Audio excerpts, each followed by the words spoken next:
buenas tardes, mi estimado Alexis. A ver, quisiera que te presentaras, nos hablar un poco de ti, eres, a qué te dedicas. Ya, listo. De mucho gusto, Luis. Primero que nada, agradecerte por la invitación para este espacio. Me presento, soy Alexis Núñez. Actualmente estoy cursando el último semestre de economía. Se podría decir que soy egresado en economía. Eh, Además de esto, me he venido desenvolviendo en algunos campos, sobre todo académicos. Tuve una ponencia en un congreso internacional de la universidad. Además, también he publicado algunos artículos académicos acerca de economía, que es en lo que me especializo. Es un poco de mi trayectoria, también hago un poco de activismo, sobre todo social, lidero algunos grupos juveniles, que es lo que me encanta hacer también, además de la economía, porque también se aplica mucho acerca de cómo, de cómo entender a los grupos sociales cuando lideras algo. Excelente. Entonces, bueno, el tema de hoy ha sido el de quiénes son los grandes perdedores. Que nada, más o menos para poner en perspectiva, ¿tú has escuchado del Journal of Economic Literature, JL? ¿Has escuchado de esa revista? Eh, no, para serte sincero, no he escuchado. Creo que ahí soy Okay. ignorante en esa revista. No, tampoco es un gran dato. El American Economic Review es una alcance internacional que se dedica, su nombre ya lo indica, a recopilar, clasificar las distintas investigaciones que se hacen en economía. Entonces, para ello, el American Economic Review ha establecido una lista de 20 categorías, cuales significa las investigaciones que recibe. Creo que la Economic es una revista muy selectiva, o sea, no cualquiera publica en el Economic Review, son muy selectivos. A ver, dame unos minutitos. Y del Journal of Economic Literature, ahí se establecen que la American Economic Review establece que hay 20 categorías donde se hace investigación en economía. Entonces, a ver un segundito mientras se pone a cargar. Yo siempre suelo apelar ese criterio momento de hacer investigaciones. Te decía que este sistema de clasificación señala que existen 20 categorías y son las que te estoy compartiendo ahí. La categoría A parte de la categoría donde dice economía general y enseñanza.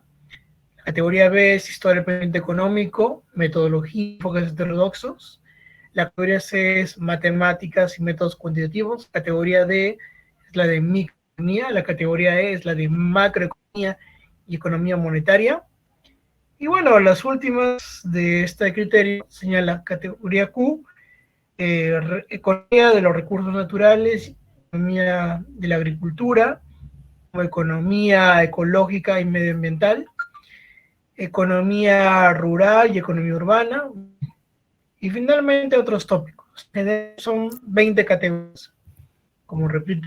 Más o menos de esas 20 categorías, puedo ir revisando. Dime, ¿en cuáles has sido especialmente? Bueno, dentro de las que acabas de mencionar, yo creo que vendría un poco más a macroeconomía, porque te comento, mi perfil académico es economista en desarrollo. Entonces, hablar de desarrollo es un poquito más macroeconómico que micro. Hay Pero también algunos perfiles puede, dentro de la universidad que estudio. también puede ser la categoría O. La categoría O, si puedes ver, ahí dice economía del desarrollo, economía del crecimiento y desarrollo económico, innovación y tecnología. También. Sí, también, bueno, sí, Así creo que no lo logré por la dificultad de la lectura, creo que no lo puedo observar. Pero como te digo, sería algo con lo que venga mi perfil académico, que me gusta bastante, que es economista en desarrollo. Mira, entonces, dime, más o menos, ¿tienes algún material preparado que deseas exponer? Sí, claro. Bueno, yo creo que para hablar de crisis, quisiera primero citar a Ambrin Gramsci, que él hace una definición súper interesante acerca de lo que es crisis. Y bueno, dice, la crisis consiste precisamente en el hecho de que lo viejo muere y lo nuevo no puede nacer. En este interregno se verifican fenómenos morbosos más variados. Y yo creo que ahorita, en este contexto de crisis que estamos pasando, mucho de lo que conocíamos anteriormente ha desaparecido. Y como lo dice Gramsci, no sabemos qué va a venir, no sabemos cuál será la nueva normalidad que vamos a experimentar luego de esta crisis. Y es algo particular de una crisis, sobre todo si hablamos de crisis que ya hemos tenido, la Gran Depresión, hemos tenido la Gran Recesión que fue en 2008 y hoy podríamos hablar de una nueva crisis que muchos artículos ya se lo estipula como la crisis del gran confinamiento por la pandemia, porque fue una crisis mundial en donde se interrumpió muchas actividades económicas y en sí todas las personas quedaron confinadas. Entonces, hablar de crisis también es hablar de momentos cíclicos de la economía, en donde se ve etapas recurrentes de crisis y como ya te he manifestado, hemos tenido crisis casi como estas. Sin embargo, casi podríamos decir que esta crisis fue la de mayor contracción económica. Comparémonos con la crisis de la Gran Depresión, que tuvo alrededor de 2.9% de crecimiento en las economías que estaban, en las economías en sí. Hablemos de la gran recesión, que significó un 0.1% de recesión económica. Sin embargo, el gran confinamiento superó incluso la recesión que tuvimos con la Gran Depresión, que es del 3%. Sin embargo, se ha logrado mantener las tasas de desempleo, que es parte que hemos podido experimentar, que gracias al tema de la virtualidad en la que nos hemos venido manejando, hemos podido siquiera solventar la cuestión de trabajo. Para citar cifras, podríamos decir que la crisis en donde más se sintió la falta de empleo fue en la Gran Depresión, seguido por el Gran Confinamiento, que tiene un 14.4% de desempleo a nivel mundial, y la Gran Recesión, que tuvo un 10% de desempleo. Entonces, hablar de crisis es hablar de esto, hablar de épocas en donde nosotros pasamos de una etapa a donde conocíamos a algo que no sabemos qué va a venir. Nadie sabe cómo será la nueva normalidad. Aún seguimos con conversatorios como estos que lo tenemos que hacer de forma telemática, lamentablemente por las cuestiones del confinamiento mismo que estamos pasando. Que esta nueva crisis que viene se caracteriza por esto, que dejamos de un lado lo que conocíamos y comenzamos una nueva normalidad que ni siquiera sabemos cómo se va a establecer.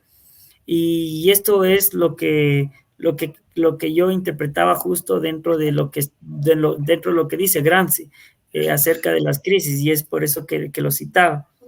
Entonces me parece esto interesante, sobre todo hablar de cómo son las crisis y cómo afecta a las clases o a quién afecta.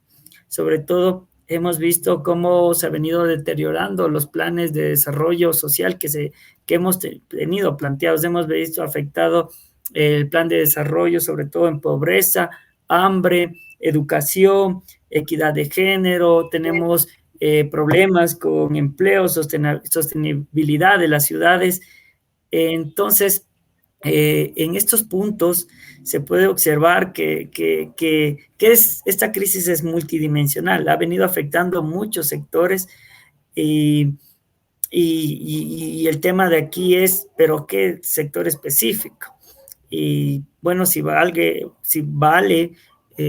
quisiera citar un modelo muy interesante que no es el único sobre crisis, pero es el que más me hace sentido sobre cómo explicar una crisis, y es el modelo de Goodwin, bueno, voy a pasar a presentarte sobre todo para que puedas un poco entender. Es un modelo súper sencillo, no tiene mucho drama. De hecho, su publicación fue en máximo 6 hojas, pero es un modelo que ha venido dando mucho de qué hablar, y es por eso que me interesa sobre todo poder presentarte este modelo. Déjame observar si puedo compartirte, ¿ya?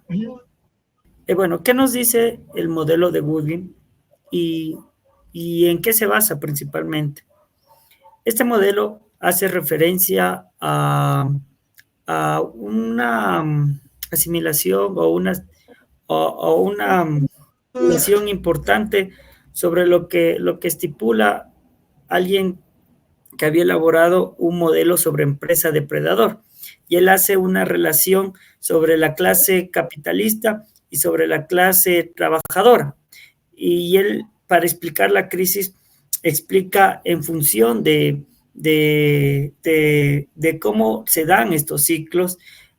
Bueno, él menciona que el aumento de la demanda efectiva es respondido por un mayor aumento en los salarios de las clases trabajadoras. Pero cuando estos reciben un mayor salario, reducen la ganancia del capital, del capitalista, y esto provoca que ya no existe la misma ganancia que ellos obtenían, y puedan maniobrar sus costos. ¿Para qué? Para poder obtener las mismas ganancias, y en síntesis es como así se da el ciclo. Más o menos como te explicaba, justo es parecido al modelo de Lotka y Volterra, que es el modelo que te decía al inicio de Volterra, de presa depredador, en donde hay momentos en los que las presas son muchas más, y esto provoca que aumente la población de depredadores. Pero a su vez, cuando aumenta la población de depredadores, se desaparecen las presas, y esto provoca que al haber menos presas, luego haya menos depredadores. Es algo como un ciclo biológico súper interesante, y es lo que trata de hacer Goodwin en 1967 con este modelo que trata de explicar cómo la explotación laboral provoca cambios estructurales dentro de los ciclos económicos que nosotros entendemos.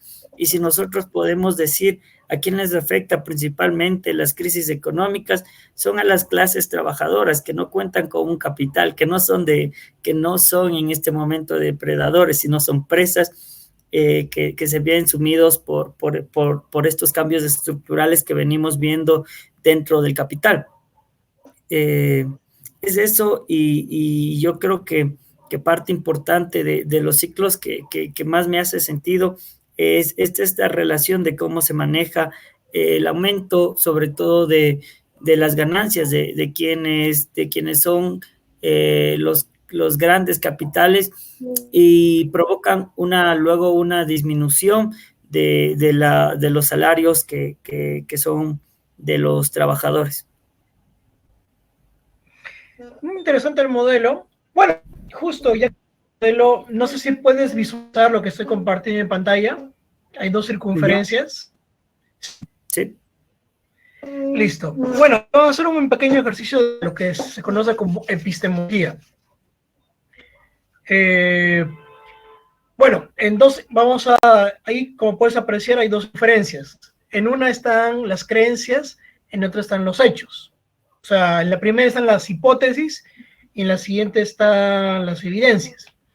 La intersección entre ambas circunferencias está conformada por los conocimientos verdaderos. O sea, un conocimiento verdadero es es toda creencia debidamente respaldada por hechos o toda hipótesis debidamente respaldada por evidencia. Entonces, siempre surge esta controversia entre economistas. Y realmente pues, hay un autor que, cuanto a sus sugerencias de políticas públicas, yo digo, pero hay algo que debo reconocer al autor, Adolfo Figueroa. En el capítulo o en los capítulos iniciales de libros, al inicio, se toma la molestia de decirle, bueno, antes de sugerirte mi receta de política pública, antes de sugerir, lo que voy a hacer es decirte cuáles son las diversas escuelas del pensamiento económico que han llamado la atención con mayor, y en el sentido de que mayor o son nombradas de todas maneras en la literatura académica. Y te voy a decir por qué ninguna de esas tres escuelas del pensamiento económico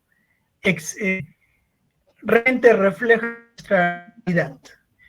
Como todo científico, nuestra tarea es buscar la teoría cuadre con los hechos. No es que los hechos cuadren con teoría, sino que las creencias o hipótesis deben cuadrar con los hechos. Entonces, él siempre en los títulos iniciales de los libros se menciona la escuela neoclásica, la escuela clásica y la escuela keynesiana. La escuela neoclásica se presenta principalmente porque hace que los precios en todos los mercados son flexibles, es decir, los precios son variables endógenas para los neoclásicos. Para los clásicos y para los keynesianos, la controversia está en que para ellos hay precios que sí pueden ser rígidos. O sea, hay precios que pueden ser considerados como variables exógenas, es decir, variables de política económica. Y ese precio se refiere específicamente al precio del trabajo, es decir, al salario.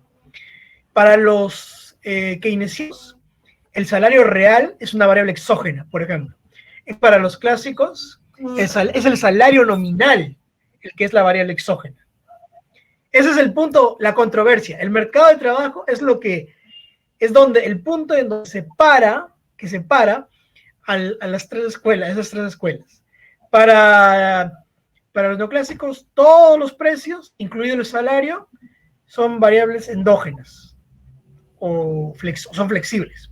En cambio, para los keynesianos, cuidado, el salario real es una variable exógena. Y para los clásicos, el salario nominal es la variable exógena. Ahí surge el lugar de la controversia.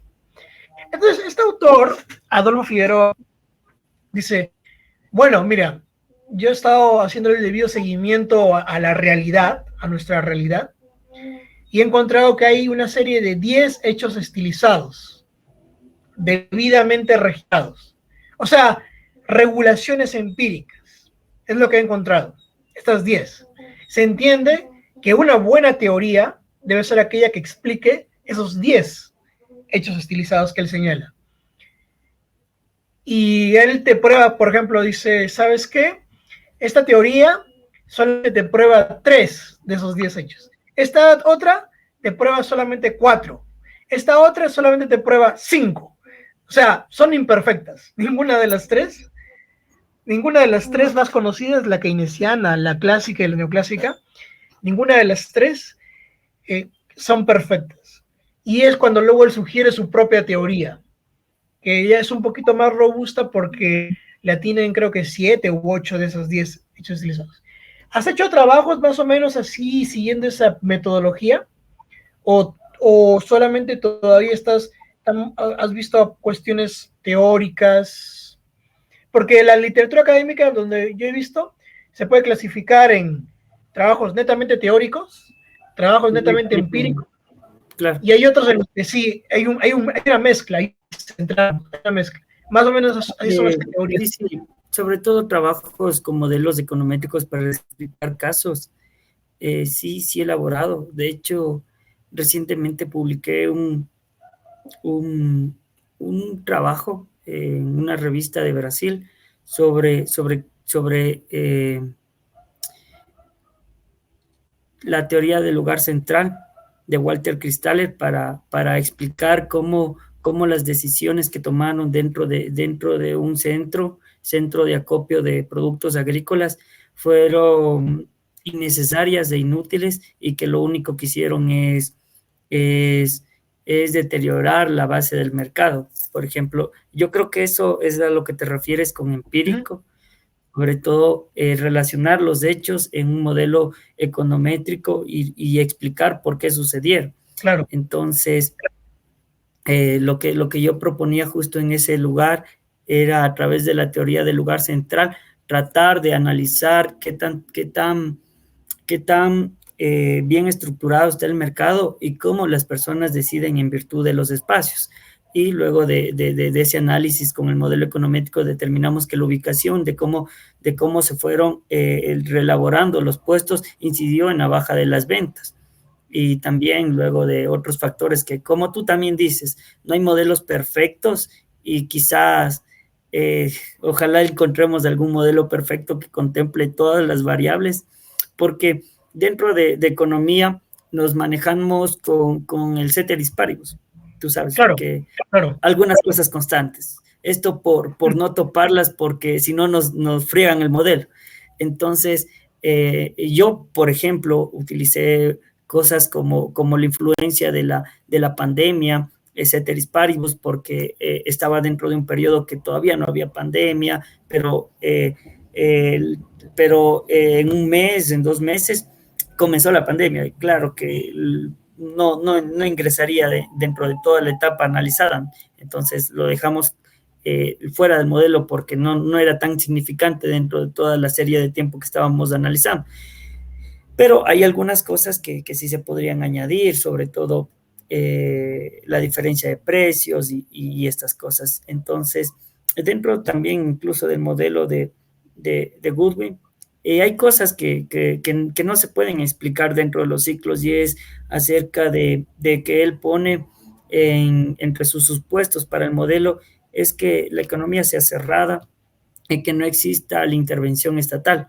Es un modelo, como te digo, súper sencillo que se basa en el trabajo que hicieron acerca de un modelo presa-depredador. Y me hace mucho sentido porque si analizamos las crisis y sobre todo los trabajos de cómo se manejan las crisis y de quiénes son los principales afectados, vemos indicadores sociales que aumentan y sobre todo dentro de las clases sociales bajas. Por ejemplo, hemos podido observar dentro de este contexto de la pandemia, que es una crisis que ha afectado a muchas personas, pero en verdad, dentro de los indicadores, quienes se demuestra que han sido afectados han sido la población socioeconómica con un nivel bajo. Sobre todo vemos cómo la desigualdad ha aumentado y cómo los grandes capitales han acumulado más capital. No sé si te has dado cuenta o has revisado algunas cifras sobre que los ricos se hicieron más ricos y los pobres más pobres y que casi desaparece la clase media. Entonces, es una característica de los ciclos económicos, sobre todo en la realidad del modelo de Goodwin, que explica esto de por qué se crean los ciclos económicos dentro del capitalismo y hace referencia a esto con dos clases súper enmarcadas, que es el capital, perdón, el capitalista y quienes trabajan para el capitalista. Entonces, es una relación así súper interesante que justo estaba tratando de investigar y cuando me dijeron hablemos sobre economía, yo creo que es importante hablar sobre las crisis y de quiénes son los afectados, que, que es algo interesante, sobre todo el modelo de Goodwin y sería chévere que muchas personas más pudieran conocer sobre este modelo y que lo puedan analizar más a profundidad, porque dentro de la materia económica que yo he recibido hemos visto algunos modelos más, pero cuando tú revisas la crisis, sobre todo, lo que más te hace sentido es este modelo. Claro que hay muchas investigaciones acerca de por qué suceden las crisis, pero pero este modelo yo creo que es el que más se acerca a la realidad. Pero una parte, bueno, tú mismo dijiste que nunca podemos dar como un modelo perfecto, sino que siempre hay que estar revisando. Por ejemplo, a ver, harina básica. Sabemos de que recordemos lo que es física, lo que es dinámica, mecánica dinámica. Sabemos que había una relación directamente proporcional entre la fuerza y la aceleración, y una relación inversamente proporcional entre la masa y la aceleración. Es decir, los cambios entre un par de variables a veces pueden ser en el mismo sentido y otras veces pueden ser en sentidos opuestos. Lo que estaba revisando en la literatura académica, por ejemplo, hay documentos, hay una investigación, vamos a lo que es un poquito economía pública. Unos ciertos autores en la narcótico dibuja una parábola invertida, obviamente. Y acá ponen en la zona, en el eje horizontal, ponen ¿cómo lo llamaría? Saldo público per cápita. Saldo público per cápita. Y en la eje vertical pondría al PDI per cápita. O sea, una es la variable exógena y la variable endógena. ¿Qué ilustran ahí? Dan a entender de que bajo ciertos escenarios, bajo supuestos, la relación entre el saldo fiscal per cápita y el PIB, la relación puede ser directamente proporcional. Y bajo otros supuestos, en otras ocasiones, la relación entre el saldo fiscal per cápita y el PIB per cápita puede ser inversamente proporcional. A esos dos escenarios hay que sumarle un tercer escenario al momento de modelizar, que es que la relación puede ser incierta. Es decir, por ejemplo, algunos, los que se dedican a hacer el seguimiento debido a quizás al historial fiscal, pueden ocurrir que en un tramo de la historia encuentres que hay una relación directamente proporcional y en otro que es una relación inversamente proporcional y luego directamente proporcional y inversamente proporcional y así, inverso, directo, inverso, inverso. Pero tres escenarios. en este caso, hay un escenario referente a la... Si es un supuesto, sí sería interesante analizarlo como un supuesto, porque analizarlo como un caso real sería chévere encontrar una investigación en donde tú observes que a mayor PIB, menos saldo de recaudación fiscal. Algo así, ¿no es cierto? Es lo que estabas diciendo. No, eso es al revés. Al revés, al revés, al revés. El saldo fiscal es la exógena y el PBI es la endógena. Ah, ya. O sea, el uno es explicado por el otro. Algo parecido a la curva, algo parecido a la curva de Laffer, en la cual, ¿te acuerdas que la curva de Laffer, la recaudación da en tasa impositiva, ¿te acuerdas? Algo parecido. En realidad, la matemática es la misma, solamente jugamos conceptos económicos. Claro. Lo que me hizo, dime, ¿cómo sería más interesante? Hay una frase que está viendo una vez en ciertos artículos, dice, el problema con ciertos economistas es que usan a la economía como una excusa para hacer matemáticas, cuando deberían buscar una excusa para hacer matemáticas en economía. No sé si me explico. A ver, repíteme, el problema con los economistas es que usan a la economía para... Como diría un autor, claro, ese autor decía, algunos economistas es que usan a la economía como una excusa para hacer matemáticas, cuando debería buscar una excusa para hacer matemáticas en economía.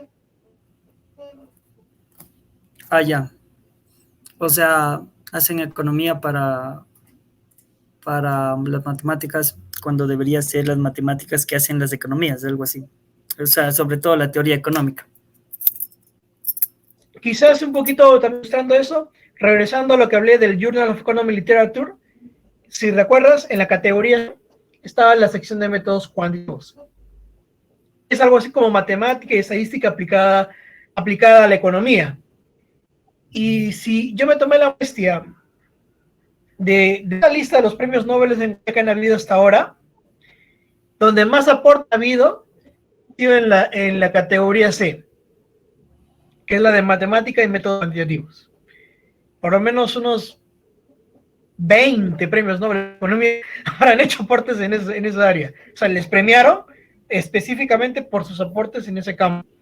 Entonces, y si revisamos la biografía de dichos personajes, precisamente previamente fueron matemáticos o estadísticos o físicos, antes de ser economistas. ¿Qué opinas de eso? Bueno, yo creo que dentro del campo de la economía mismo hay mucho espacio, incluso no solo para la matemática, sino para la sociología, para la psicología. Matemáticos que han tenido Nobel haciendo economía, hay también muchos, pero también hay otros que siendo sociólogos, siendo psicólogos, han tenido algunos premios en economía. Entonces, eso es un campo, la economía sobre todo es un campo muy abierto que puede ingresar un matemático, que puede ingresar un sociólogo, que puede ingresar un psicólogo. Entonces, yo creo bueno, sí, sería un paso súper chévere, sobre todo de tratar de convertir a la economía en una ciencia exacta. Pero recuerda que cuando hablamos de economía, hablamos de personas. ¿Y cómo modelizas a Claro. una persona? O sea, un individuo lo puedes modelizar y es lo que nosotros hemos tratado de hacer, tratando Claro. de poner unos ciertos supuestos de cómo se comportan las personas, pero y los llamamos individuos dentro de nuestros modelos económicos por no saber modelizar a las personas. O sea, ¿cómo modelizas una persona? Exacto. Y es ahí donde cae la complejidad de la economía, porque tú nunca sabes cómo va a Exacto. reaccionar una persona sobre una actividad. Incluso los principios económicos no se cumplen en muchos casos, porque se dice que el ser humano es racional y hay asimetría de información, hay algunas cuestiones que tú te vas en contra de los principios económicos y no sabes por qué, incluso hasta por amor te vas por encima de los principios económicos. Es porque somos personas y bueno, la matemática te ayuda en mucha parte a tratar de entender algo, pero no a modelizarlo, a hacerlo una ley, porque es difícil, sobre todo cuando tú encuentras un modelo económico, hacerlo universal, como en la física. Decir que Claro. si hacemos esto va a suceder esto justamente de esta forma y esta forma y esta forma. Y es por eso que siempre hemos venido incluso luchando sobre las filosofías, sobre las escuelas de economía, sobre cuál es la más apropiada, si el keynesianismo ahora debería aplicarse durante la pandemia o algo más de corte neoliberal. Sí, no todo funciona en cada país, no todo funciona en cada contexto, por esto mismo, porque no todas las personas son iguales.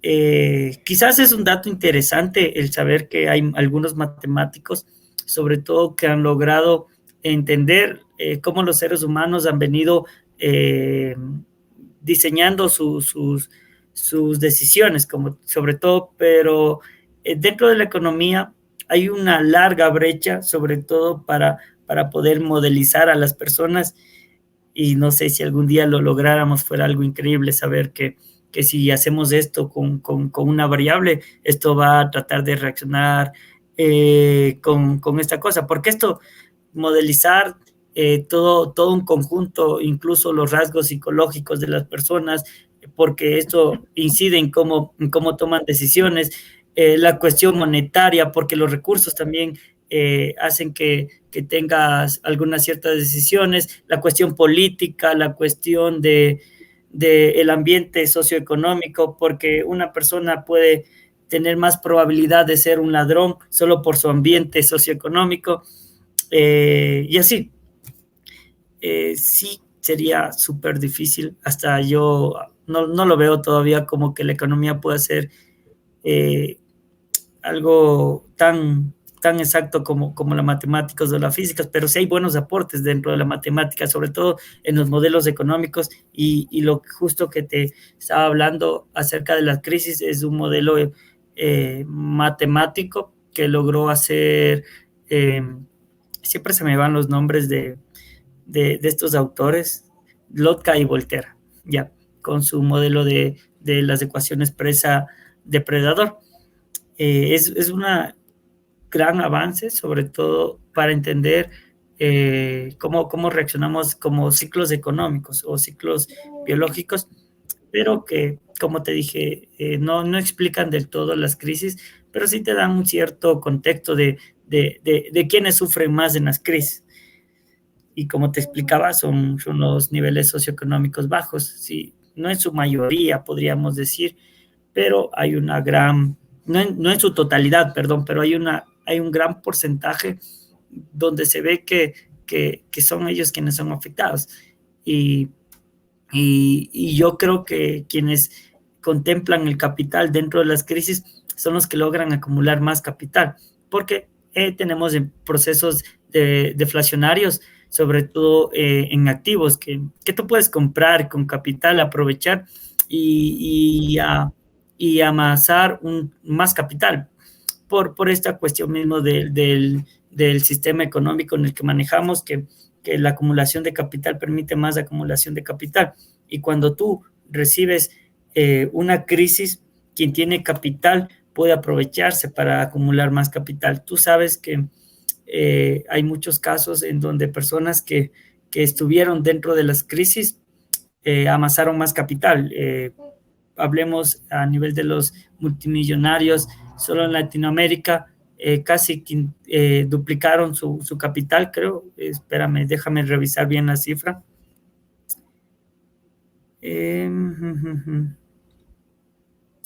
Bueno, pero se me fue la cifra. Pero existe una gran disparidad, sobre todo en el nivel de desigualdad que hemos experimentado dentro de la región.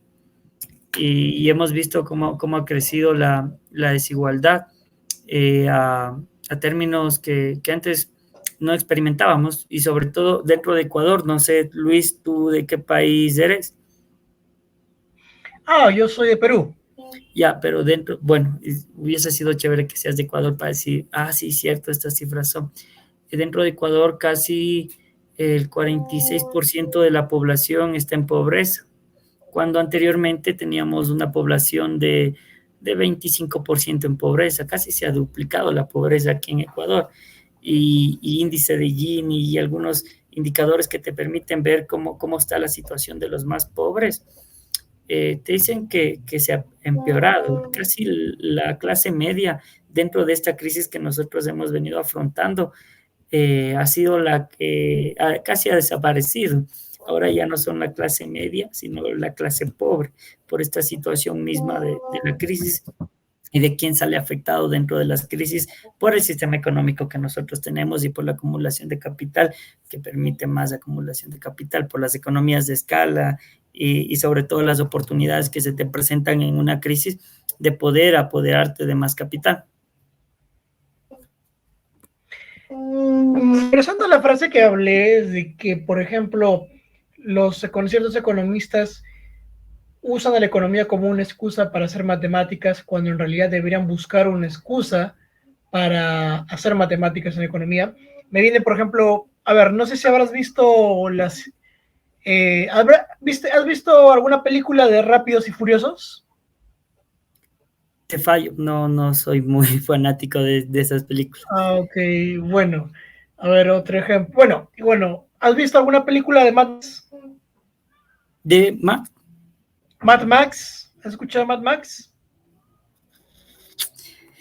Creo que yo tuve una infancia difícil. No Okay. veía muchas películas. Mejor recientemente estoy comenzando a ver películas. Bueno, en Rápidos y Furiosos, por ejemplo, la crítica la crítica que se le hace a Rápidos y Furiosos, que llevan como 9 películas, que se les suele hacer rápido, te llenan de tantos efectos visuales, o sea, efectos especiales, tantos, que ya hasta el punto en que no parece, o sea, la trama queda en desuso. Al director lo que le interesa es Claro. bombardearte de efectos visuales y por más extravagante que parezca o irreal que parezca, nota, efectos visuales a cada rato. Con Mad Max, que solamente tiene 4 películas y es más antigua que Rápidos y Furiosos, es al revés. El director dosifica los efectos visuales, es decir, con efectos visuales cuando cree que realmente deben aparecer, cuando cree que la situación realmente lo amerita. O sea, no es una cosa es hacer una película, efectos visuales rodeado de personajes, y otra cosa es hacer una película de personajes rodeado de efectos visuales. No sé si me deja entender. Claro. Como que tiende a desviar su objetivo un poquito. Entonces, algo así más o menos va la crítica de lo que mencioné. O sea, ya un punto en que quizás algunos economistas ya parecen más matemáticos que economistas, como por decirlo así. Y ahora me surge la siguiente pregunta. Dime, mi estimado Alexis, ¿cuál crees que es el objetivo tácito o no? No sé, para mí no siempre estuvo del todo claro.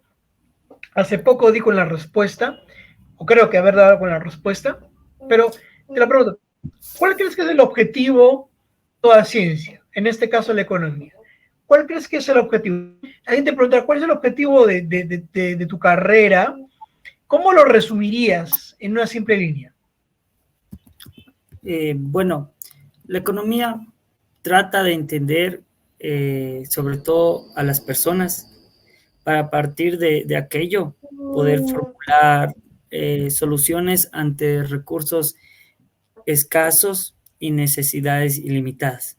Entonces, eso es la economía, sobre todo en virtud de todo esto que te he dicho, tratar de tomar decisiones. Y ahí luego viene la política económica y todo esto. Yo creo que el principal objetivo que tiene la economía es llevar al desarrollo a las personas a través de decisiones que se pueden dar en política económica o solo de estudios que tú dices, esto es la mejor decisión que puede tomar quienes hacen política. Reitero, para mí, yo creo que la economía tiene su fin en el desarrollo de las personas, de las sociedades y de una sociedad, sobre todo, mejor. Bueno, yo di con otra respuesta. Va por ese lado, pero hay otra, creo que más detrás de todo esto. Mario Bunge, que es un filósofo de la ciencia, él trazó su definición favorita de ciencia, y en el componente ético él señalaba, dice, para que un campo se considere como ciencia, en su componente ético debe tener señalado explícitamente o no, dice, la búsqueda de la verdad, o sea, la búsqueda del conocimiento verdadero a una costa de la búsqueda del placer, a una costa de la búsqueda del lucro, a una costa de la búsqueda de la popularidad o incluso a costa de la búsqueda del poder. O sea, la verdad debe estar por encima del poder, de la popularidad, del placer o del lucro, para Mario Bunge. Pero dije, ok, si la ciencia, tácitamente o no, busca conocimiento verdadero respecto a... Y después leí algunos documentos de investigación. Hay un concepto que me ha estado rompiendo el cerebro todos estos años y recién ya creo que he podido atinarlo. Supongo que habrás escuchado el test de causalidad de Granger, ¿no? Claro, se utiliza bastante en los modelos econométricos. Ya, un docente, un académico al que yo también respeto, él dice, ese test tiene un mal nombre. Ese test debería llamarse el test de secuencialidad de Granger, no de causalidad. Entonces, la conclusión que he llegado es que todo científico busca conocimiento verdadero relacionado con la causalidad de los entes, eventos o variables en el campo que ha decidido especializarse. El punto es lo siguiente: si el test de Granger no nos habla de causalidad, sino más bien de secuencialidad, y hay un errorísimo, tú y yo no sabes, la gente cree, bueno, la comunidad académica suele creer que correlación implica causal. O Es el sea, principal error, sobre todo al tratar de explicar algo. Cuando tratas de exacto. explicar algo, si no sabes diferenciar esto, cometes un error súper grande. Pero irónicamente, mira, esos conceptos son... ¿Cómo te explico? Bueno, hablo por mí, pero creo que también muchos colegas han pasado por lo mismo. Han estado actuando por inercia. Es decir, es como si dijera, a un niño le podemos dar una pistola, pero no quiere decir que el niño vaya a usar apropiadamente dicha pistola. Entonces, muchas veces nos dejamos ya por los modelos matemáticos, por los datos y todo, pero nos desviamos. Ok, pero ¿qué queremos mostrar con todo esto? Creo que lo que queremos es hacer que los números cuenten una historia. Y ahí están esos tres conceptos que ya mencioné: causalidad, secuencialidad y correlación, que son conceptos que están relacionados. Yo no digo que no están relacionados, pero Incluso son cuando diferentes. Y a analizas veces la el problema de... causalidad, Te escucho. a ver, incluso cuando analizas la causalidad, tiendes a cometer ese error de interpretar mal de qué causa una cosa. Por ejemplo, digamos, bueno, no es un ejemplo tan claro, pero es el que se me ocurre. Pensar que la corrupción causa pobreza y no la pobreza causa corrupción. O algo más sencillo, pensar que la delincuencia causa pobreza y no la pobreza causa delincuencia. Cuando si tú te pones a analizar, pareciera más lógico que la pobreza causa delincuencia y no la delincuencia causa pobreza. Algo así. Por ejemplo, hay muchos casos que solo incluso de cómo va la relación, si quién determina la otra, también se cometen muchos errores en economía. Claro que no son casos ahorita explícitos, pero es lo que se me ocurre ahorita a breve rasgo, hablando de causalidad, de secuencialidad y de correlación. Y ahora me pasé con este dato curioso. No sé si puedes ver lo que estoy compartiendo en mi pantalla.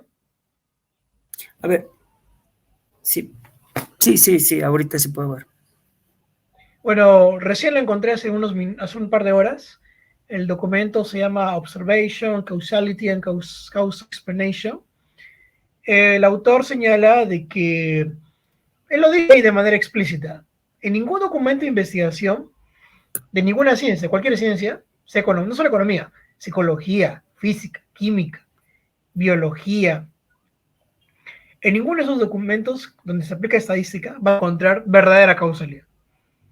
El término apropiado debería ser explicación causal, por decirlo así. O bueno, yo prefiero llamarlo, yo creo que sí es causalidad, pero es una causalidad fáctica, en todo caso.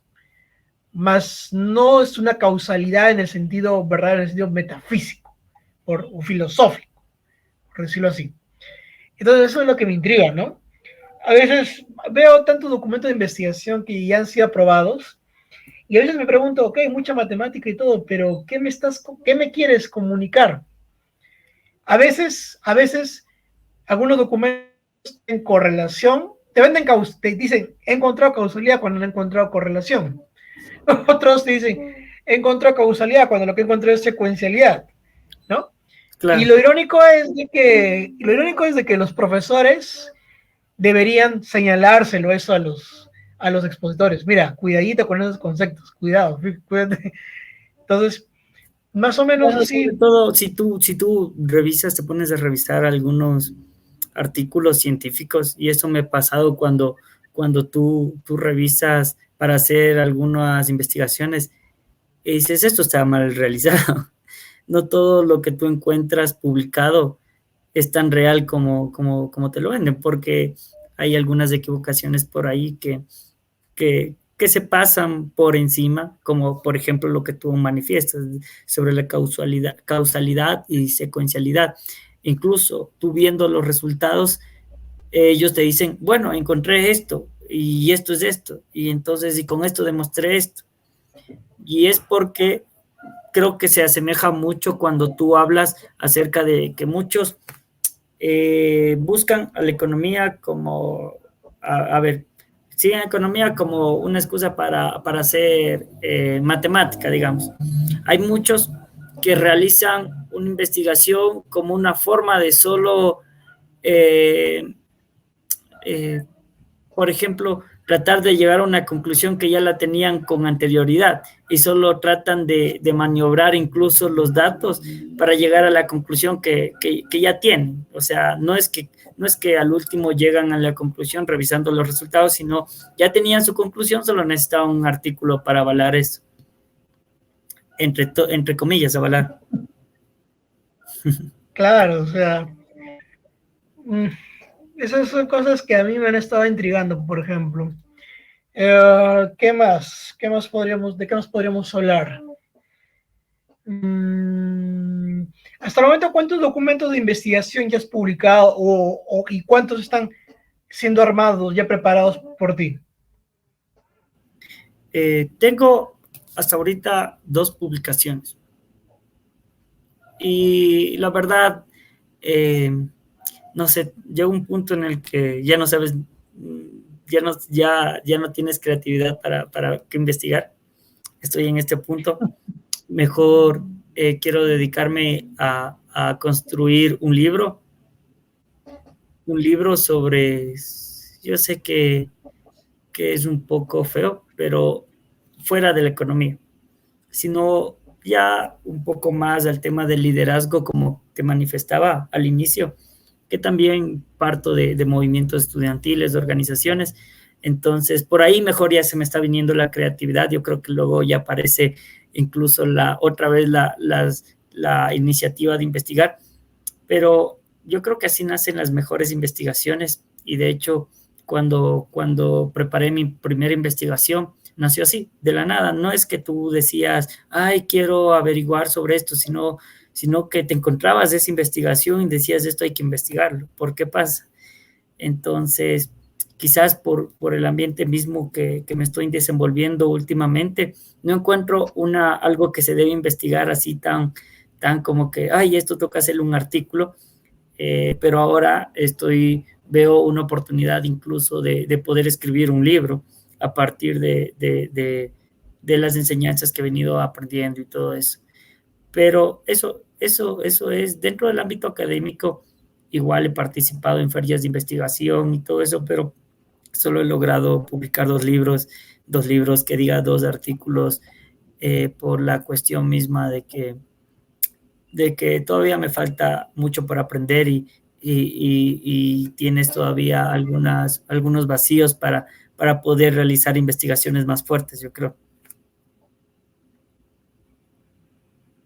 Pero uno nunca sabe de dónde vas. Si tú ahora me dices que tienes 2 publicaciones, uno nunca sabe de dónde saldrá una tercera o una cuarta.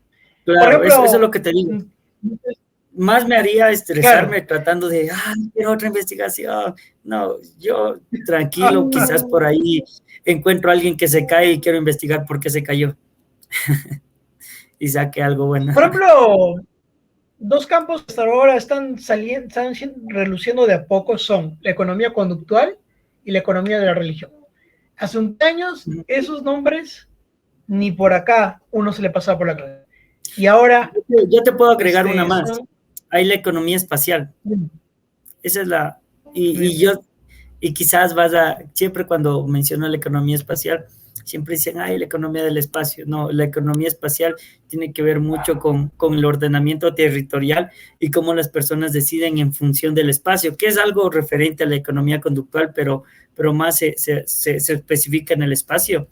Y es de hecho la investigación que publiqué sobre lo que te manifestaba del mercado, de cómo el decidir sobre los espacios hace que ocurran cosas, por ejemplo, que te explico, decidieron sobre un espacio de un mercado y ese mercado se bordeó casi con un 30% de desocupación, con naves que estaban mal ubicadas, que bordeaban casi el 70% de desocupación de un mercado que no tenía anteriormente, hace unos 6 años, no tenía dónde meter a más comerciantes. Entonces, wow, ¿por qué pasa esto? Y es por eso que yo me puse a investigar, es porque sucedió sobre todo en virtud del espacio, de cómo se reacomodó. Entonces, la economía conductual, la economía del espacio y la economía de la religión, creo que también no he escuchado mejor, tú creo que lo has escuchado más, pero sí creo que sería también interesante. Sí, bueno, siempre uno nunca sabe de basar las ideas. De ahí, ¿qué más? Por ejemplo, ¿cuáles son tus principales referentes? Me mencionaste a Gramsci, pero ¿algún otro referente que tengas? A ver, chuta, ¿cómo te diré? Yo soy muy malo para los nombres, siempre digo, pero hay un referente que habla sobre la libertad, se llama, casi digo Bukowski, se me fue el nombre, Amartya Sen, eso. Amartya Sen me gusta mucho, sobre todo cuando habla sobre libertad, premio Nobel igual. Marx habla muchas cosas interesantes, sobre todo para su época dejó sentada mucha teoría, que luego ya como modelos económicos puedes ponerlos. ¿Qué más? Adam Smith, sobre todo cómo revoluciona algunas partes de la economía. Podría hablar un poco sobre Keynes. Keynes es alguien conocidazo. Esos creo que son los que más recuerdo, y hay algunos autores así como Gramsci y todos que los recuerdo poco, pero será porque no he ahondado mucho en sus investigaciones, pero hasta ahorita, en el corto tiempo que he venido investigando, creo que a los principales autores que he venido estudiando son a ellos.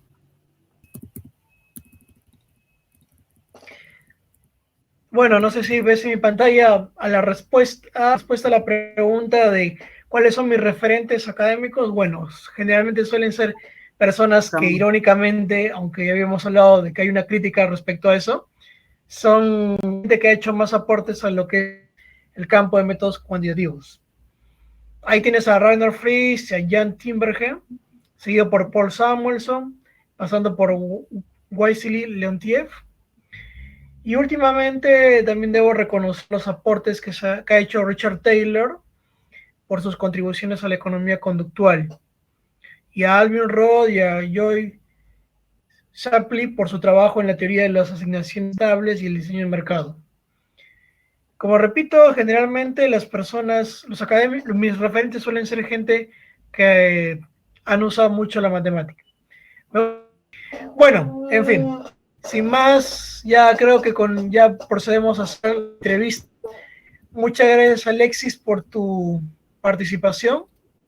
Eso sería todo por ahora, Alexis. Ha sido un gusto tenerte como invitado y espero tenerte nuevamente en otro conversatorio para seguir compartiendo, discrepando ideas, en fin. Sin más, entonces procedo a despedirme. Ha sido un gusto. Hasta luego, Luis. Que pases bien.